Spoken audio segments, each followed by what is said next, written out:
اعوذ باللہ من الشیطان الرجیم بسم اللہ الرحمن الرحیم۔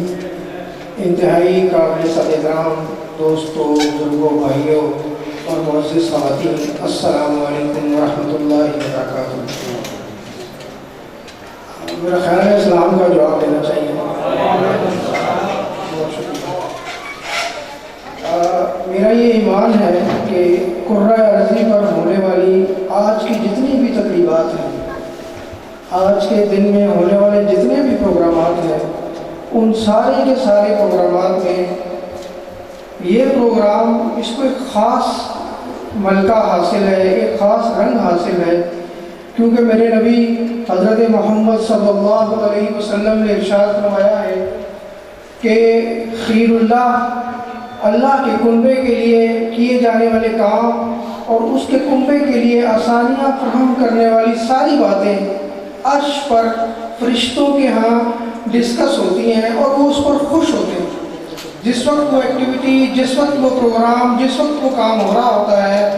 فرشتے ایک دوسرے سے ذکر کرتے ہیں کہ فلاں جگہ فلاں لوگ، اور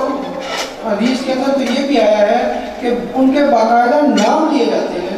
کہ فلاں لوگ فلاں جگہ اللہ کے کنبے کے لیے آسانیاں فراہم کرنے کے لیے کوشاں ہیں۔ اس لیے ہماری یہ تقریب، میرا یہ خیال ہے کہ ہر اعتبار سے بہت خوبصورت ہے۔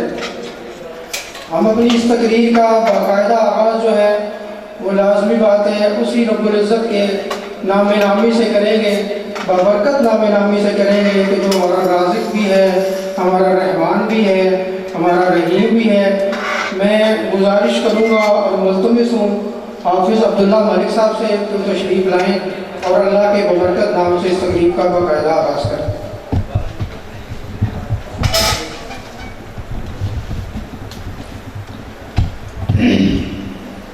اعوذ باللہ من الشیطان الرجیم، بسم اللہ الرحمن الرحیم۔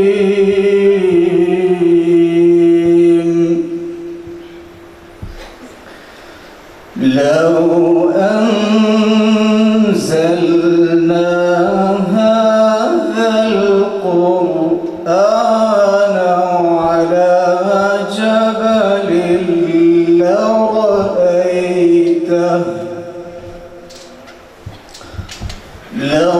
لرأيته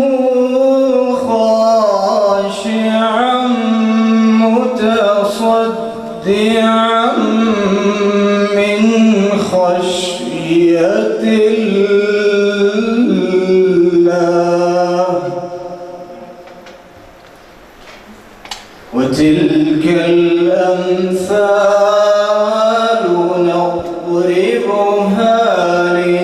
للناس لعلهم يتفكرون۔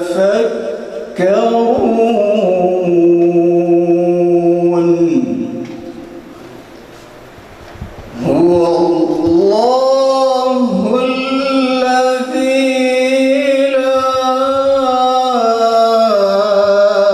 إله إلا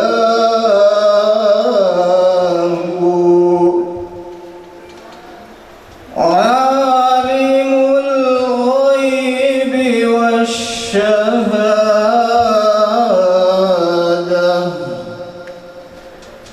هو الرحمن الرحيم،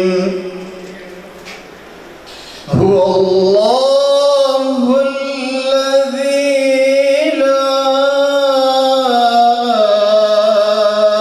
إله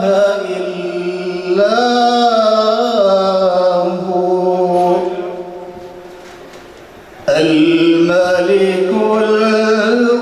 القدوس السلام المؤمن المهيمن العزيز الجبار المتكبر، سبحان اللہ عما یشرکون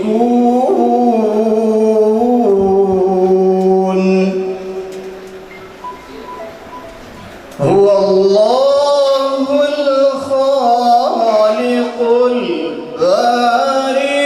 المصور له الأسماء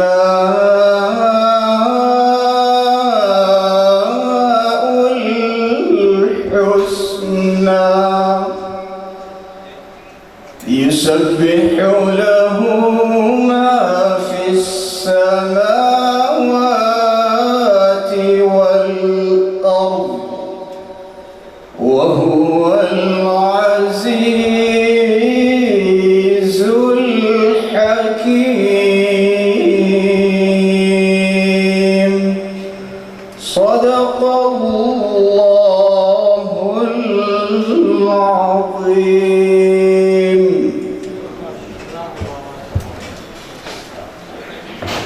جزاک اللہ جی آپ صاحب، ماشاء اللہ بڑی خوبصورت آواز میں نے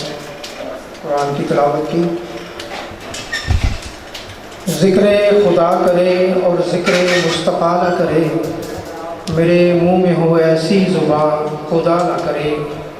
اس کے بعد میں ملتمس ہوں محمد وسیم مصطفیٰ صاحب سے کہ وہ تشریف لائیں اور نعت رسول مقبول پیش کریں. محمد وسیم مصطفیٰ صاحب.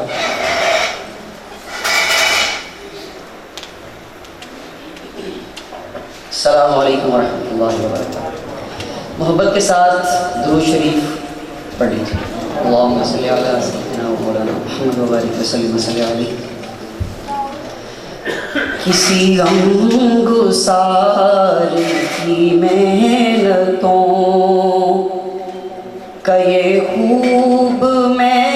نے سلا دیا کہ جو میرے غم میں گھلا گیا، اسے میں نے دل سے بھلا دیا. کسی غمگسار کی محنتوں جو جمال روح حیات تھا، جو دلیل راہ نجات تھا، جو جمال روح حیات تھا، جو دلیل راہ نجات تھا، اسی راہ بر کے نقوش پا کو مسافروں نے مٹا دیا. کسی غمگسار کی محنتوں کا یہ خوب میں نے سلا دیا کہ جو میرے غم میں گھلا گیا. میں تیرے مزار کی جالیوں ہی کی مدحتوں میں مگن رہا. میں تیرے مزار کی جالیوں ہی کی مدحتوں میں مگن رہا. تیرے دشمنوں نے تیرے چمن میں خزاں کا جال بچھا دیا. کسی غمگسار کی محنتوں کا یہ خوب میں نے سلا دیا کہ جو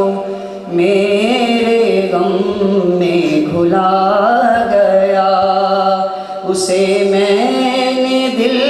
سے بھلا دیا. کسی غمگسار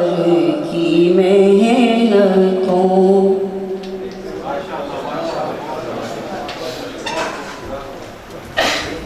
ماشاء اللہ جی، جزاک اللہ.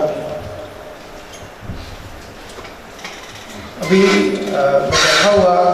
پروگرام کے حوالے سے یہ سوچ رہا تھا کہ آغاز ہم کس انداز سے کریں، کیا بات کریں، تو میرے ذہن میں فوراً ایک واقعہ حدیث بھی ہے حضرت ابو ہریرہ رضی اللہ تعالیٰ عنہ سے مروی ہے، وہ میرے ذہن میں فوراً آیا، اور میرا یہ خیال ہے کہ وہ شاید اس پروگرام اور ہماری ان کاوشوں اور کوششوں کے حوالے سے شاید سب سے بہترین جو ہے وہ واقعہ ہے۔ حضرت ابو ہریرہ رضی اللہ تعالیٰ عنہ فرماتے ہیں کہ میں نے نبی مکرم شفیع اعظم صلی اللہ علیہ وسلم سے یہ سنا ہے کہ انہوں نے فرمایا کہ ایک شخص جنگل میں اکیلا چل رہا تھا اور جنگل میں وہ جا رہا تھا، تو اچانک اس کو ایک آواز سنائی، اچانک اسے ایسے لگا کہ کوئی بول رہا ہے۔ اس نے اپنے چاروں طرف دیکھا مگر کوئی فرد یا کوئی انسان اسے نظر نہیں آیا، لیکن اس نے سمجھا شاید یہ کوئی ایسی میری سوچ ہو، شاید یہ ایسی کوئی آواز آئی ہو میرے ذہن میں، چل پڑا۔ پھر دوبارہ وہ آواز آئی، اس نے دوبارہ دیکھا، اسے کوئی انسان نظر نہیں آیا۔ بہرحال اس نے آواز پر غور کیا تو آواز یہ تھی کہ بادل کو حکم دیا جا رہا تھا کہ فلاں شخص کی کھیتی پہ جا کے برسو، اور وہ حیران ہوا کہ یہ حکم دینے والا کون ہے اور یہ بادل کیسے چلے گا اور اس شخص کی بستی جو کھیتی ہے اس پر جا کے برسے گا۔ تو اس نے دیکھنا شروع کر دیا، آبزرو کرنا شروع کر دیا کہ یہ ہونے کیا جا رہا ہے۔ تھوڑی دیر میں اس نے دیکھا کہ آسمان پر ایک بادل کا ٹکڑا نمودار ہوا ہے، اور وہ تھوڑا سا دور جا کے ایک چوٹی کے اوپر برسنا شروع ہو گیا، اور اتنا شدید برسا کہ چوٹی کے نیچے جو ندی نالے تھے ان میں سے ایک ندی نالا اس کے پانی سے بھر گیا، اور وہ پانی ایک سمت چل پڑا۔ اس شخص نے کہا، نبی اکرم صلی اللہ علیہ وسلم نے فرمایا کہ وہ شخص اس پانی کے پیچھے چل پڑا کہ میں دیکھوں کہ یہ پانی کہاں تک جائے گا اور وہ کون شخص ہے جس کی کھیتی کو یہ سیراب کرے گا۔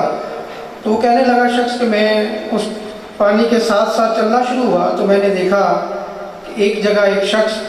ہمارے جو پنجاب کے لوگ ہیں بہت اچھے طریقے سے جانتے ہیں کہ بننے لگا رہا تھا، یعنی اپنی جو وہ اسٹریم ہے، جو ندی ہے، جو نالا ہے، اس کے گرد مٹی کے تودے لگا رہا تھا تاکہ پانی ضائع نہ ہو۔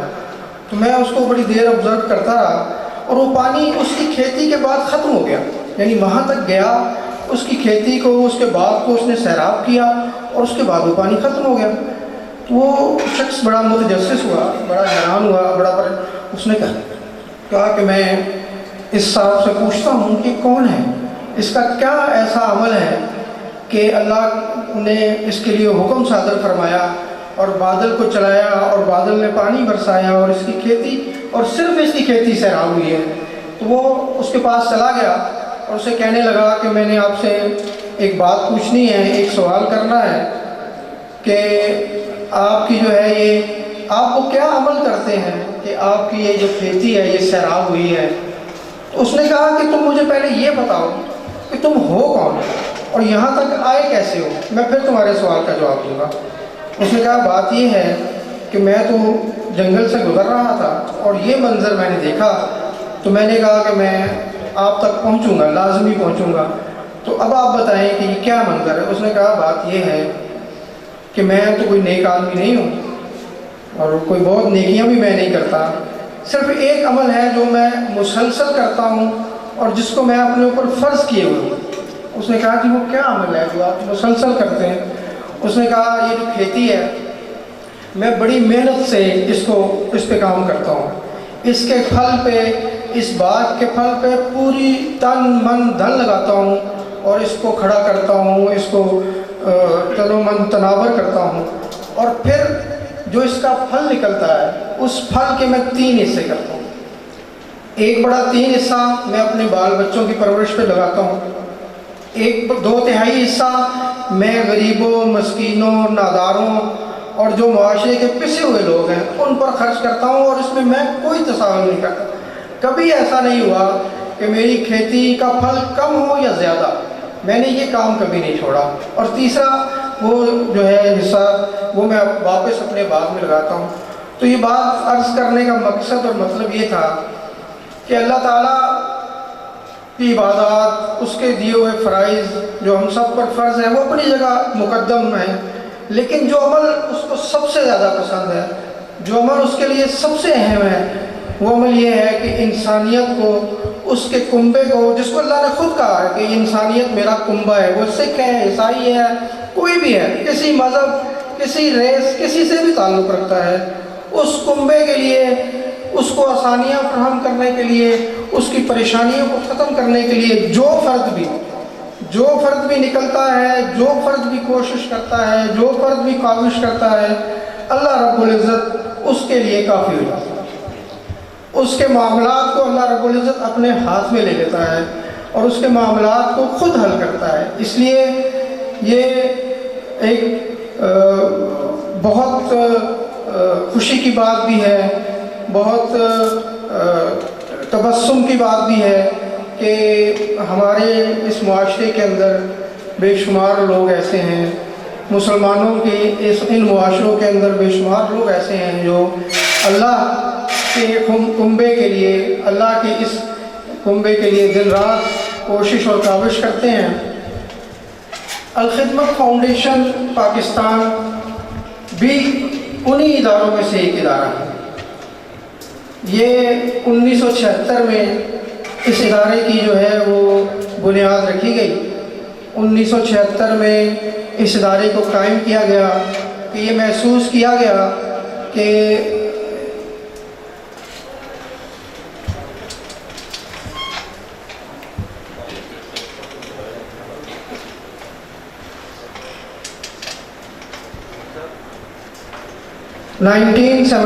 میں یہ محسوس کیا گیا جہاں اسلامی پاکستان نے اس دائیے کو لیا کہ جو خیر کا یہ کام ہے اس کو منظم اور ایک طریقے کے ساتھ ہونا چاہیے۔ اس کام کے لیے انہوں نے الخدمت فاؤنڈیشن پاکستان کی بنیاد رکھی۔ اس وقت شاید کچھ لوگ کہتے ہیں کہ 70,000 ٹوٹل بجٹ تھا ہمارا، جو پہلی اس کی بنیاد رکھی الخدمت فاؤنڈیشن کے پاس 70,000 روپے تھے جس سے اس کام کا آغاز ہوا۔ کچھ لوگ کہتے ہیں 7 لاکھ روپے تھے۔ بہرحال جو بھی اماؤنٹ تھی، اتنے بڑے کام کے لیے شاید اس کی تو کوئی حیثیت نہیں تھی، اس کی تو کوئی وقت نہیں تھی۔ 70,000 ہو یا 7 لاکھ ہوں، اس پورے معاشرے کی جو ہے پریشانیوں کو ختم کرنے کے لیے اس رقم کی تو کوئی زیادہ حیثیت نہیں تھی، مگر جو اصل بات ہے، جو سب سے اہم بات ہے، وہ اس کے پیچھے جو لوگوں کی کمٹمنٹ تھی، جو لوگوں کی کاوش تھی، جو لوگوں کی آنیسٹی اور ڈیڈیکیشن تھی، وہ اتنی جاندار تھی کہ انہوں نے یہ تہیہ کر لیا کہ ہم پورے پاکستان کے اندر اپنے مسلمان بھائیوں کی پریشانیوں، پشیمانیوں اور مشکلات کو حل کرنے کے لیے کچھ نہ کچھ ضرور کریں گے۔ اور یہ قافلہ یوں ہی چلتا رہا، رواں دواں رہا، اور جو 2020 یعنی پچھلا سال گزرا ہے، اگر میں اس کی رپورٹ آپ کے سامنے رکھوں تو یقیناً خوشی کی بات بھی ہے اور ہمارے لیے ایک راہ بھی ہے کہ اگر نیک کام کرنے کے لیے کوئی عزم کر لیا جائے تو راستے میں کوئی چیز رکاوٹ نہیں بنتی، بلکہ راستہ خود آپ کو لے کے چلتا ہے اور منزل کی طرف لے کے جاتا ہے۔ تو 2020 کی الخدمت فاؤنڈیشن کی رپورٹ ہے، اگر میں آپ کے سامنے رکھوں، اس میں تقریباً 2.5 کروڑ لوگ ایسے ہیں جن کو الخدمت فاؤنڈیشن نے کسی نہ کسی انداز میں ان کی مدد کی ہے۔ یعنی پاکستان کی آبادی کا ایک اچھا خاصا حصہ ایسا ہے جس کو کسی نہ کسی انداز میں الخدمت فاؤنڈیشن نے ان کے مسائل کو حل کیا ہے، ان کی پریشانیوں کو دور کیا ہے، ان کے لیے ایک نوید ثابت ہوئی ہے۔ اور الخدمت فاؤنڈیشن کا اگر میں ٹرن آؤٹ کا ذکر کروں تو 2020 کا جو الخدمت فاؤنڈیشن کا جو بجٹ آڈٹ ہے وہ یہ بتاتا ہے کہ تقریباً 13.5 ارب روپے کے کام ہم نے اس ملک خداداد پاکستان میں کیے ہیں۔ یعنی آپ اندازہ لگائیں کہ 70,000 سے شروع ہونے والا ایک ادارہ 13.5 ارب روپے پاکستانی، جو بڑی ادارے، جو بڑی آرگنائزیشن نہیں کر سکتی، وہ الخدمت فاؤنڈیشن نے اپنے بلبوتے پر وہ کام سارے کے سارے کیے۔ اس میں اگر میں ذکر کروں کہ وہ بڑے کون سے شعبے ہیں جس میں الخدمت فاؤنڈیشن نے اپنے فرائض سر انجام دیے ہیں اور یہ کام کیے ہیں، سب سے بڑا شعبہ جس کے اندر بہت زیادہ بجٹ لگا ہے وہ الخدمت فاؤنڈیشن نے ہیلتھ کے شعبے کے اندر تقریباً جو ہے وہ 7,900 سم تھنگ ملین روپے جو ہے وہ خرچ کیے، یعنی اس میں 40 بڑے ہاسپٹل ہیں پورے پاکستان کے اندر، کوئی 300 کے قریب ایمبولینسز ہیں، میڈیکل سینٹرز ہیں، کوئی 150 کے قریب لیبارٹریز ہیں، اور اس کے علاوہ جو میڈیکل کیمپس ہیں ان کی تعداد تو گنی نہیں جا سکتی، وہ تقریباً ہر جگہ، ہر ضلع میں، ہر گاؤں میں الخدمت فاؤنڈیشن میڈیکل کیمپس کرتی ہے۔ پھر دوسری طرف اگر میں دیکھوں تو صاف پانی ایک بڑا ایشو ہے، صاف پانی کے حوالے سے بھی الخدمت فاؤنڈیشن نے تقریباً hand pumps, filtration plants, gravitational filtration plants اور ویلز کی بڑی تعداد ہے جو ملک کے طول و عرض میں مختلف علاقوں میں، بلوچستان، سندھ، خیبر پختونخوا، پنجاب کے اوپر کے علاقوں میں، یہاں ہمارے علاقوں کے اندر بھی کام سر انجام دیا، اور ایک بہت بڑا کام ہے جو اس نے کیا ہے۔ اس کے بعد جو الخدمت فاؤنڈیشن جس کو اپنا پروگیٹو دیتی ہے، جس کے اوپر وہ کہتی ہے کہ یہ ہمارا سب سے بہترین کام ہے جو ہم کر رہے ہیں، وہ یہ ہے کہ کفالت یتامہ۔ کفالت یتامہ کے اندر الخدمت فاؤنڈیشن 2 طرز پہ کام کر رہی ہے۔ ایک طرز یہ ہے کہ orphan support program, orphan family support program کے تحت الخدمت فاؤنڈیشن تقریباً 16,000 کے قریب بچوں کو اور فیملیز کو اپنے گھروں کے اندر رہتے ہوئے ان کی ضروریات پوری کرتی ہے، ان کی تعلیمی ضروریات، ان کی صحت کی ضروریات اور اس کی فیملی کی ضروریات، یعنی جو فیملی ہے تاکہ وہ اپنے پاؤں پہ کھڑی ہو سکے، تاکہ وہ اپنے بچے کو خود پیمپر کر سکے، ان ساری ضروریات کو الخدمت فاؤنڈیشن پورا کرتا ہے۔ اور اس کے ساتھ ساتھ الخدمت فاؤنڈیشن نے تقریباً کوئی 20 کے قریب آرفنیجز، یعنی کہ آغوش ہومز کے نام سے گھر بنائے ہوئے ہیں یتیم بچوں کے لیے۔ اور اگر میں آپ سے یہ کہوں کہ وہ گھر اگر آپ نے دیکھا ہو تو سچی بات ہے کہ پاکستان میں رہنے والا مطلب ایک ویل آف آدمی بھی وہ سہولیات اپنے بچوں کو نہیں دے سکتا جو الخدمت فاؤنڈیشن ان آرفن ہومز میں اپنے بچوں کو دے رہی ہے، یعنی ان کے تعلیم، ان کا کھانا، ان کی رہائش کسی بھی 5 اسٹار ہوٹل سے کم نہیں ہے، اور اس کی بلڈنگ بھی اتنی خوبصورت ہے کہ کوئی وہاں سے گزرے تو وہ یہ کہہ نہیں سکتا کہ یہ یتیم خانہ ہے، وہ یہ کہے گا کہ یہ کوئی 5 اسٹار ہوٹل ہے جس کے اندر جو ہے نا کچھ لوگ رہ رہے ہیں۔ یعنی الخدمت فاؤنڈیشن کے مطمع نظر یہ ہے کہ ہم ان بچوں کو جب لے کے چلیں تو ان کے ذہنوں سے یہ نکالیں کہ یہ یتیم ہیں، ان کے ذہنوں سے یہ نکالیں کہ معاشرے کے پسے ہوئے بچے ہیں، بلکہ ان کو یہ بتائیں کہ آپ سے زیادہ اچھی زندگی اس معاشرے میں کوئی نہیں گزار رہا، جو زندگی آپ گزار رہے ہیں وہ اس معاشرے کے اندر بڑے بڑوں کو نصیب نہیں ہے۔ تو اس دائیے کے تحت ان بچوں کو الخدمت فاؤنڈیشن جو ہے ان کی تربیت بھی کر رہا ہے، ان کو پال پوس بھی رہا ہے۔ اس کے علاوہ جو ایک بڑا پروجیکٹ ہے الخدمت فاؤنڈیشن کا وہ مواخات کے اندر الخدمت فاؤنڈیشن جو ہے پورے ملک میں مائکرو فائنانس ہماری جو ہے اور NGOs کی زبان میں اسے کہتے ہیں، مواخات کے اندر بے شمار لوگوں کو جو ان کے چھوٹے چھوٹے بزنسز ہیں، ان کے چھوٹے چھوٹے کام ہیں، ان کے اندر ان کی مدد کرتی ہے۔ یعنی معاشرے کے وہ لوگ جو کچھ کرنا چاہتے ہیں، جو کاریگر ہیں، جن کے ہاتھ میں ہنر موجود ہے اور ان کے پاس پیسے موجود نہیں ہیں، تو الخدمت فاؤنڈیشن کا پورا نظام ہے جو ان کو کھڑا کرتا ہے، جو ان کو پیسے دیتا ہے، اور صرف پیسے نہیں دیتا بلکہ پوری مارکیٹنگ اسٹریٹجی ساتھ بیٹھ کے بناتا ہے کہ آپ نے اس بزنس کو کیسے لے کے چلنا ہے، آپ نے کیسے گرو کرنا ہے، اور کیسے آپ نے اس بزنس کو کھڑا کرنا ہے، اور پھر یہ پیسے آپ نے واپس کرنے، اس لیے نہیں کرنے کہ یہ کوئی الخدمت فاؤنڈیشن کی کمائی ہے، یہ اس لیے کرنا ہے کہ یہ پھر آپ کے کسی اور بھائی کو دیے جائیں گے تاکہ وہ بھی آپ کی طرح اپنے پاؤں پہ کھڑا ہو سکے۔ ملک کے اندر کوئی 10,000 سے زیادہ فیملیز ایسی ہیں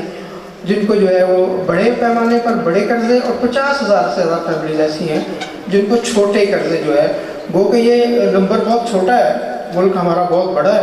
مگر لازمی بات ہے اس کے لیے بہت بڑے سرمایے کی ضرورت ہے، اور الخدمت فاؤنڈیشن کوشاں ہے کہ میکسیمم لوگوں تک جو ہے وہ اس امداد کو بھی پہنچائے اور ان کو اپنے پاؤں پہ کھڑا۔ وہ چینی کہاوت ہے جی کہ اگر کسی کی امداد کرنی ہو نا جی، اسے مچھلی پکڑ کے نہ دیں، اسے مچھلی پکڑنا سکھائیں کہ مچھلی پکڑی کیسے جاتی ہے۔ تو الخدمت فاؤنڈیشن جو ہے وہ اس کام پہ بھی جٹی ہوئی ہے، اور اس معاشرے کے اندر ہر لہجہ اور ہر پہلو کے ساتھ جس بھی پہلو کو آپ اٹھائیں گے، جس بھی طرف کو آپ دیکھیں گے، الخدمت فاؤنڈیشن جو ہے وہاں موجود ہے، وہاں لوگوں کے لیے کوشاں ہیں اور کام کو آگے بڑھا رہی ہے۔ اسی سارے کام کا تسلسل آج کی یہ تقریب بھی ہے۔ آج کی یہ تقریب یقیناً ہمارے معاشرے کے جو ہمارے بھائی ہیں جو اللہ کے اذن سے کسی وجہ سے کسی کمی کا شکار ہیں، تو ہمارے لوگوں نے اس کو محسوس کیا کہ ان کو آسانی فراہم کی جائے۔ ہمارے کلر سیدھا کے یہاں کے جو لوگ ہیں، جاوید صاحب ہیں، توقیر بھائی ہیں، ان لوگوں نے اس بات کا احساس کیا کہ ہم ان لوگوں کی مدد کریں، ان لوگوں کی مدد کو پہنچیں۔ تو یہ آج کی تقریب اسی کاوش کا ایک حصہ ہے، بہت چھوٹا حصہ ہے مگر اسی کاوش کا ایک حصہ ہے۔ اس لیے بات بہت لمبی ہو گئی،